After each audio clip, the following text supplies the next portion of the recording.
Call to order annual budget hearing. Please join me in the pledge of allegiance.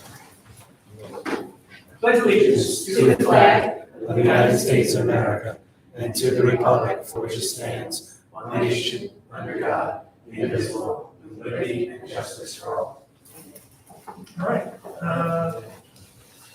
There will be general public comments regarding the budget hearing. If you think you may want to comment, there's a book back there to sign. Terry, I think this is all you, right? It's Dr. Massaro. Oh, Dr. Massaro will kick off. I will lead the way. All right, so I would start by saying we have a state budget, and that's exciting news.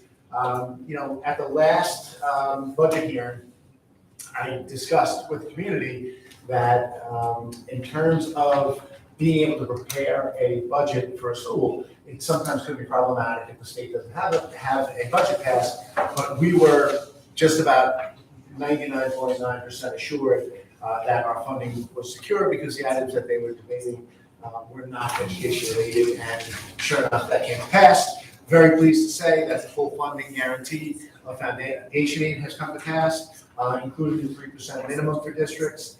There was an increase of 150 million for UPK funding. They took out some of the things that we like to see them take out, like the high impact tutoring set aside. So local control for the foundation aid is very important. They also took out some of the more burdensome reporting requirements that were in the initial budget. So we feel really good about the budget and what the legislature has passed. You're feeling good, Ken? The duplicative reporting is out. Yeah, that's what I'm saying. Duplicative reporting and reporting for UPK has been streamlined. Some of the more challenging, like I said, burdensome aspects of it have been removed. So very, very pleased with where we're headed, which means that the plan that we presented and that the board approved is fully funded from the state's perspective. So we can continue. So we always start by talking a little bit about the goals, because everything we do in the district is driven by the Board of Education goals. So you will hear, I think, as I go through some of the things that I talk about and some of the things that Ms. Lockwood talks about for a while, I think 21st century learning environments, you'll hear me say, obviously our Board of Education goals are built upon fiscal and education solvency and making sure that we can put out the best possible educational product and service that we can at a cost that the community can afford. Clearly, students and self-directed learners is something we are striving for and trying to create that environment, and you will hear that when we start talking about some of our accomplishments with International Baccalaureate, communication and community engagement. You'll also hear about with some of our projects, for instance, like the Middle Years Program Community Project, showcase clearly our school community partnerships. Those are clearly things that involve communication, community engagement. And then, of course, I would be remiss if I didn't mention some of the initiatives we have around mental health, social emotional learning, and clearly supporting diversity, equity, inclusivity within our district. So those really guide what we do on a daily basis and frame everything and all decisions we make within our district. And so I thank the Board of Education for their work on putting that out on an annual basis. First off, when we talk about the points of pride, you will notice a couple Newsday articles here.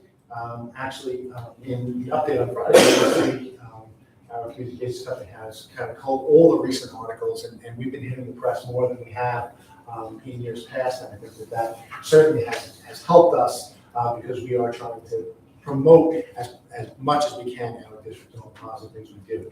One of those is the major article that came out in Newsday, and I received commendations from, as far up as the chief of staff to the commissioner, talking about our work with IB, and many of my colleagues from around Long Island, as we are the first district on Long Island, has the full continuum.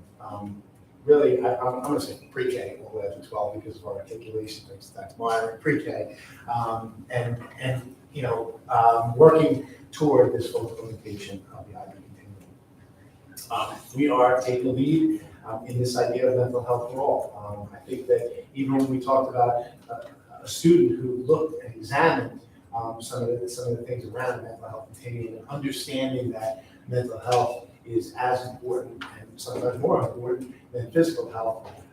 They are intricately related, and really trying to take that lead. And in the region, I think some of the things that we're doing are important. I just forwarded something that's taking place. There's a forum on the opioid crisis and mental health initiatives that's taking place in Nassau County. And we actually were just asked this evening, I got a phone call, asked if we could go out there. So I know it's not a Nassau County presentation, but you guys are so upfront with a lot of the great things that you're doing. We'd love it if you could set up a table and be there for us to show some of the things that you do with Moriches and demonstrate them for them. So I said, of course we will.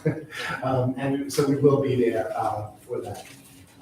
The seal of civic readiness we have here, and that is something that we're really proud of. The idea that every single one of our high school seniors could be eligible with the seal of civic readiness really means that a lot of the things we're doing are setting our kids up to understand their commitment to their own community. And we see that in our community projects.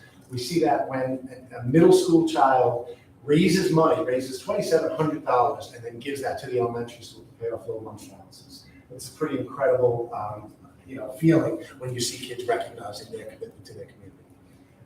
And then, of course, one of the other things that I would point out here that isn't here is we are working toward next year. We will be offering a seal by literacy as well, something we've been working toward. Multi-tiered system supports, essentially really doing everything we can to support kids in every aspect of their lives here in Moriches. Making sure that we have the data systems in place, and making sure that we have all of the supports in place, and we're constantly reflective of the practices that we're implementing to make sure kids have those supports. Very, very proud of those things we have going on. We also have, and I've mentioned some of this as I talked about the Middle Years program. Many of those projects were displayed at the board meeting recently, and we're really proud of our kids for taking the initiative, and wonderful to see that feature and see our middle school kids being interviewed on News 12. Really, really a wonderful, a wonderful expression of some of the things that we're doing. Clayton Huey has already been certified as no place for hate school for next year, and I know our other two schools will follow. We're very proud of that because the environment that we're providing is absolutely, without compromise, insistent of one that celebrates diversity and embraces inclusivity.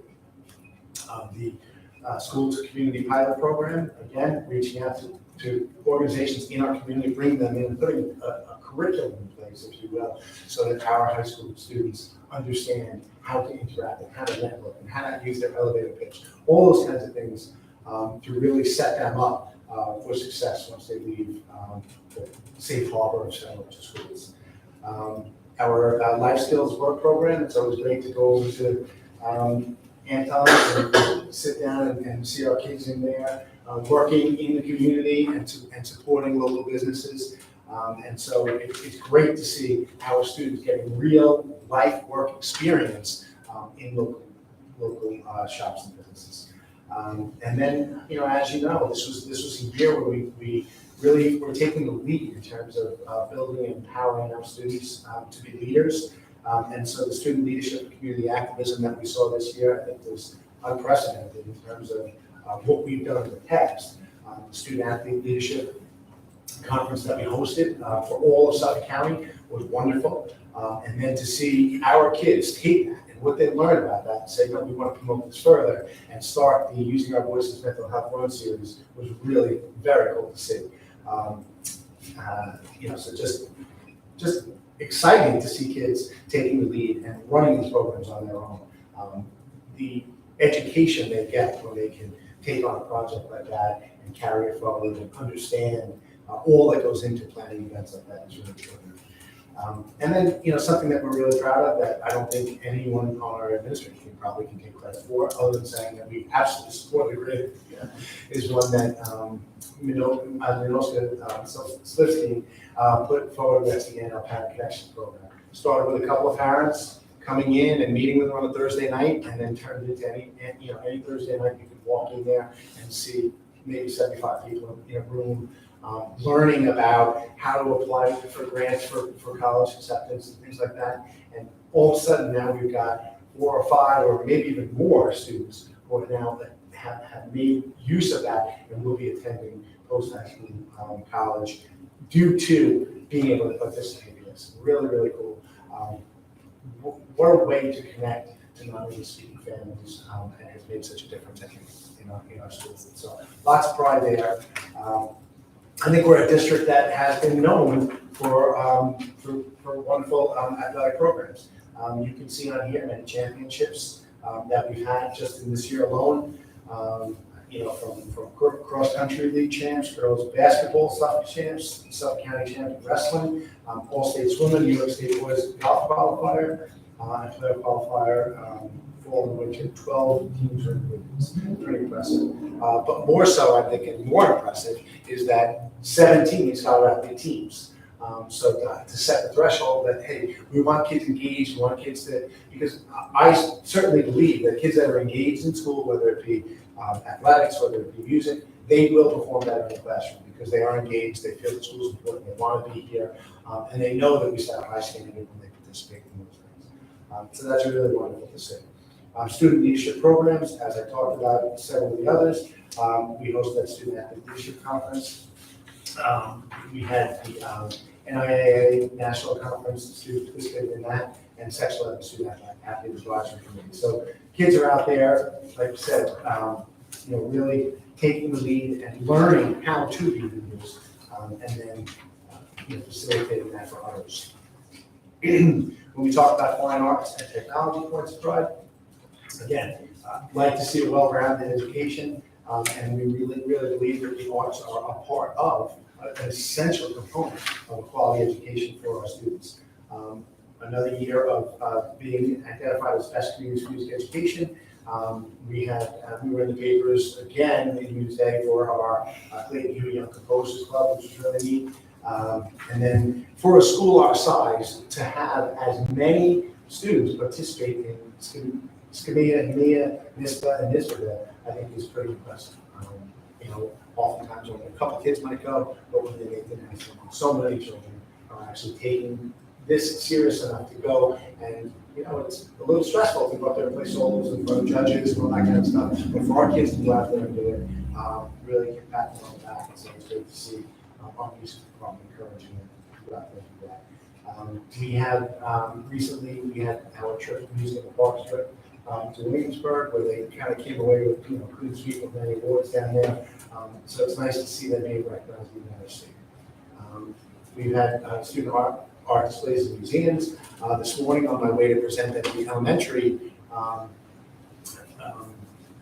faculty meeting, this actual presentation, I kind of took the long way around and I walked through the halls to see the art show. So I encourage our community members to do that, walk all the halls on the day of the budget vote, because they'll be able to see some wonderful artwork by our elementary students. And it really is a credit to all the fine arts and the support we have for the visual arts. And then, when you think about putting on a school play is a pretty large endeavor, let's say. But to say that we're not only going to have a middle school play, but we're going to have a middle school pit band is something I've never seen a middle school pit band. I have seen high school pit band, but never a middle school pit band. So to see that included in our play and to see the quality of the performance that our middle school group put on is really remarkable, as well as our high school play.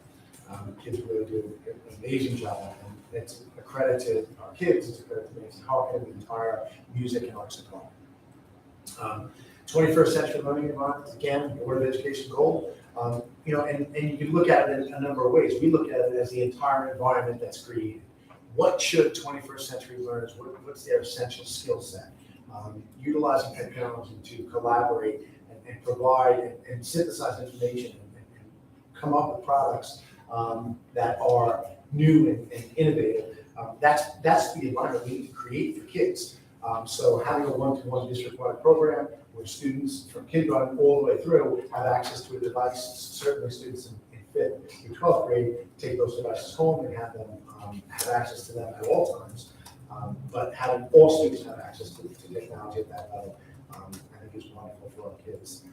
We are utilizing more devices to try to create more flexible spaces, mobile smart boards, so that essentially any space in the district can now become a classroom, which is really neat. And that's something that we want to encourage, and we want to be able to, this morning presentation was in the band room in the elementary school. We can really take it anywhere and have the ability to connect and utilize the multimedia in any time, in any location. We will be, obviously, we want to continue to increase our capabilities, so increasing our Wi-Fi access is important. Following the news last week, there was a report that the increase in schools that have had cyber attacks, clearly that is something that's a priority. When an entire county can be paralyzed for almost 6 months, it's time to recognize that we have to invest in cybersecurity. We certainly are doing that. We have our completed, we're taking the direction and initiative to try to ensure that our network is safe. And then, the classroom redesign and library redesign basically means taking a look at the actual physical spaces, budgeting, and over a period of time, trying to make sure that all of our classrooms are set up in a way, as I said, that allows kids to collaborate, allows our kids to maximize learning opportunities, and utilize spaces like the library in creative ways previously may not have. We also have some campus beautification goals. And, again, this is about looking at our campus and saying that our facilities need to be up to 21st century standards. When those students that come to visit our school from Moriches, from East Moriches, we want them to look at it and say, this place is awesome. This place looks great. This is something I'd love to be a part of. And we are looking at it. Carrie and I have over the years looked very carefully at how projects are funded. Prior we didn't have a capital reserve, we didn't have capital outlay. Now we've got both of those funding sources. At the end of this year, we will have approximately $1.1 to $1.2 million in our capital reserve that this Board of Education supported. That's a wonderful place of savings to continue to support capital projects down the road as we need it. The capital outlay project allows us to do $100,000 of work every year at a cost of about $24,000, which really is it's just a smart investment to maximize our aid ratios as opposed to doing things out of general fund or doing things out of repair reserve that would not generate that kind of aid. So, that being said, we have focused on a couple of water fountains, bathrooms, and things like that, and we've got some of that momentum going that our campus is starting to improve. We want to continue that work and make sure that we keep that focus and keep doing projects that will make a difference under the rules as they exist in the statutes for capital outlay projects. Clearly, in our general fund, we have done some work in library furniture, classroom furniture, the gym floors, as you know. We will be doing the middle school gym floor this upcoming year. We did Clayton Huey this past year. Of course, help for that came from Moriches Youth Organization.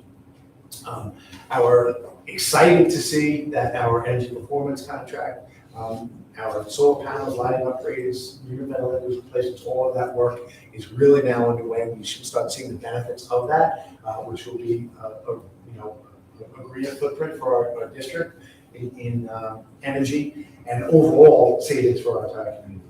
So lots of good stuff. All of this, I think, will culminate in a bond referendum in October of 2023. We're working through that, but something that's necessary to really tie a bow on the infrastructure needs we have and many of the projects that can really set us up for the future and for the foreseeable future. I'm going to pass over to Ms.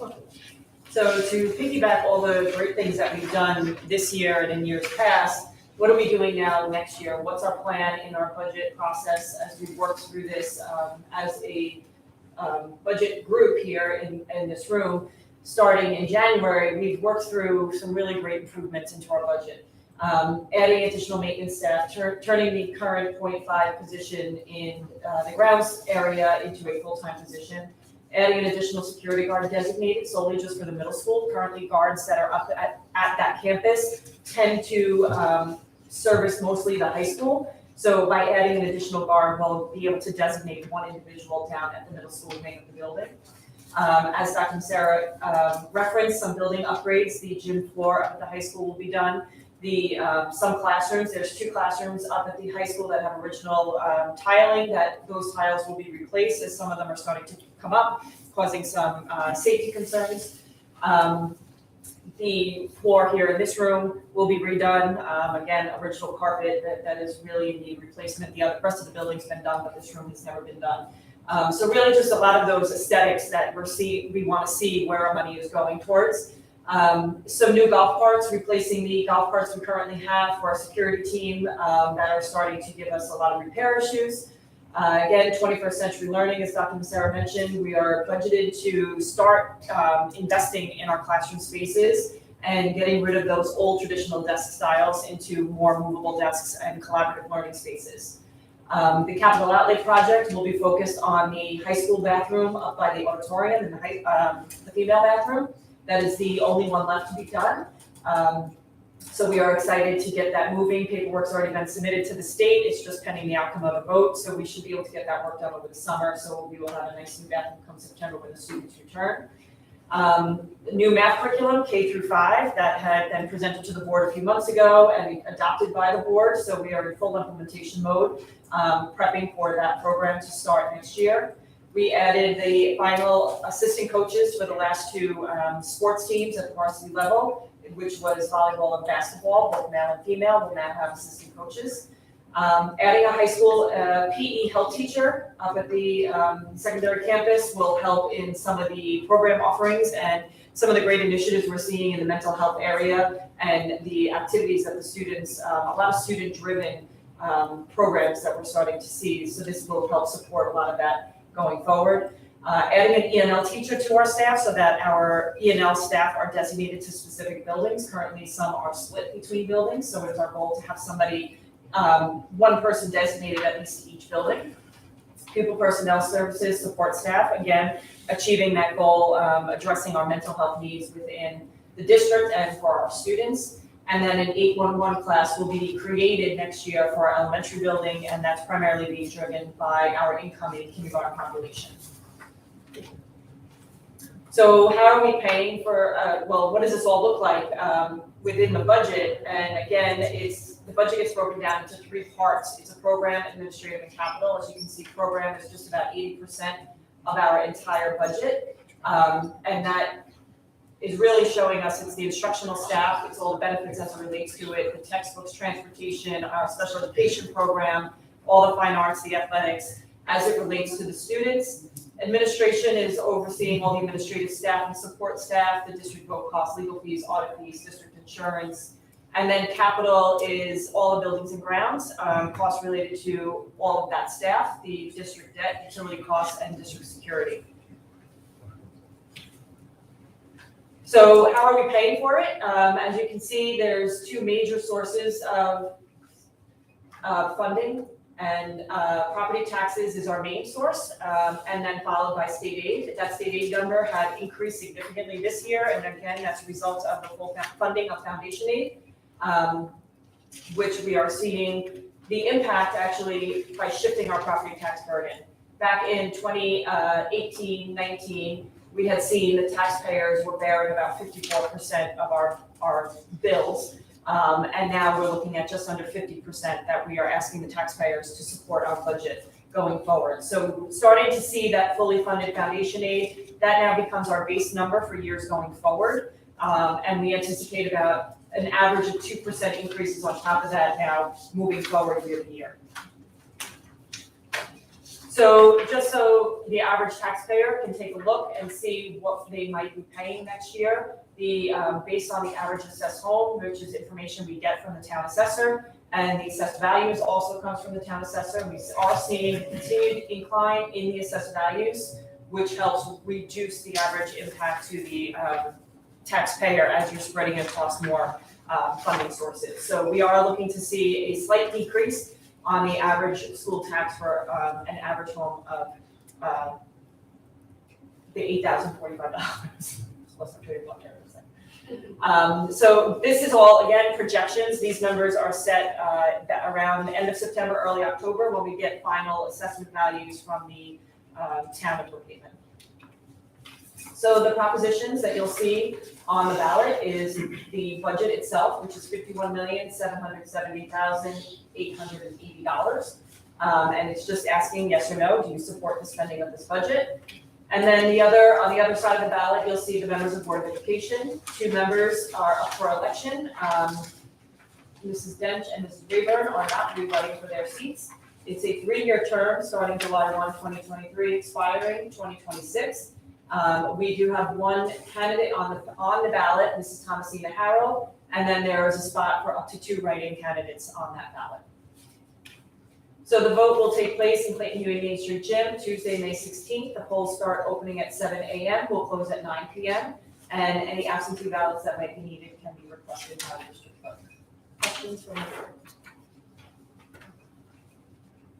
I wanted to share, I was in Babylon for a baseball game, and a former graduate of Moriches was talking to me about how when their team was here, they were sitting up at the hill about the baseball field and just admiring our ground. Like there were lots of games going and stuff, and it was kind of one of those like, he said it was like old school, and then like people just were like really impressed. And I know he went to St. Moriches, they were telling him how impressed they were with the way our grounds look and the way, the whole back of the facility was just really beautiful. And it was, I want to share that with everybody because I just feel like, it's really cool back there. I'll share it with our freshmen. Please do, because really they were very impressed with just the whole. For 2.5 men, Yeah. they have a lot of property to cover. And they, It's like painting the Golden Gate Bridge. As soon as you finish, you're gonna start. Yeah. And then also the dugout, that's the re-roofed. Yes, Oh, yeah. our guys re-roofed that. They're in the process of slowly doing each of them. You may have noticed also last year, they re-roofed the maintenance shed out there. This year, they put nice black trim on it, so it does look a lot nicer. Yeah. The tarp is not covering it anymore. Our equipment that's stored in there now is being preserved, so our staff is doing really good things with the limited staff that we have and just utilizing the budgets that they're given. Well, there was a 9th grade boy who admired it. He said, wow, that looks really good. So the 9th grade boy is picking up on it. Yeah, it means something to the kids, so I really, I will let the guys know. Yeah, I'd also like to comment along with what Robin was saying. I'm sure not just students or especially students, but the community also, driving by Main Street, the property that we acquired and the house, every day I drive by and I think it looks better. I don't know what they're doing, if they're whitewashing or going out and planting flowers, but I mean, it's just. We acquired property. So they cleaned it up quite well, and continue to do work over there to clean it up. And one of our main goals was to create a path right from the parking lot to the main entrance of the building, so that our staff does not have to walk all the way around to get to the building. So that was like one of the first priorities that the guys worked on, and have built a nice clear path so that if you're parking now, really, the goal is to get everybody off of Main Street and parking to pick up their kids. It's not safe, and to start utilizing that parking lot for what it's for right now. And this is always said, save 5 minutes. This one, this one. I had another question on the presentation, the last page of budget vote. Are there any time constraints on absentee ballots? It's all outlined on the website. If you request it before the day before the vote, I think by the 15th, you have requested, and it must be submitted to us by 5 p.m. Well, except mail it to 5 p.m. the day of the vote, which means I run back to the post office and say, do we have any more? We post this, so we'll actually add that on here before we post this. And on our budget page, all of that information is on there as well too, but we'll look at it. We'll add it to the slide. Oh, one other comment I had. My eyes are getting worse, so I noticed some of the graphs are a little bit hard to read the numbers. Maybe you guys could change the font. The numbers too, okay. Yeah. I changed the labels. The bar graphs, Well, the scale. George is labels. very happy with when the property tax, started state aid one. Yeah. And we bigified the legend. I think there's more room for bigger fines. I was okay with the numbers. Well, I see what comes out of that software program, it's an auto generate out there, so I'll see what I can do with Yeah. trying to make those a little bit larger. We'll do it. Yeah, that stuff on the side. Scale. We'll bigify as much as we can. As soon as I saw it, because I can read it now. We'll do it before we Yeah. post it tomorrow. Yep. going to 37. And I know Robin said it last time, but we do want to thank you, both of you and the entire staff for the responsible budget. I think it's something that we can very easily support in the community. It's very responsible. It allows us to keep our programs, keep our personnel, and a lot of areas. So we do thank you for that and for the work that you've done. General public comments? No? Okay, I'm going to jump to the informational items. So the budget vote and election will be held on Tuesday, May 16th, 2023. We just saw that from 7 a.m. to 9 p.m. Clayton Huey Main Street Gym, 511 Main Street, Moriches. The next Board of Ed meeting is Wednesday, May 17th, 2023. Executive session at 6, action meeting approximately at 7, right here in the district office board meeting. We are going to motion to executive session, the purpose for which is to, do I have to adjourn public first? I can go right into executive. Yeah, you can't hear in public and then go to. Right, so we're gonna go into exec, purpose for which is to discuss personnel, the public conversation, which would otherwise be an invasion of personal privacy. When we come back out, we will adjourn public session, we will not take any action at all. Motion, second, all in favor? Yes, motion carries unanimously. I think we can probably stay here for the exec, right? Yep. Thank you, Bill.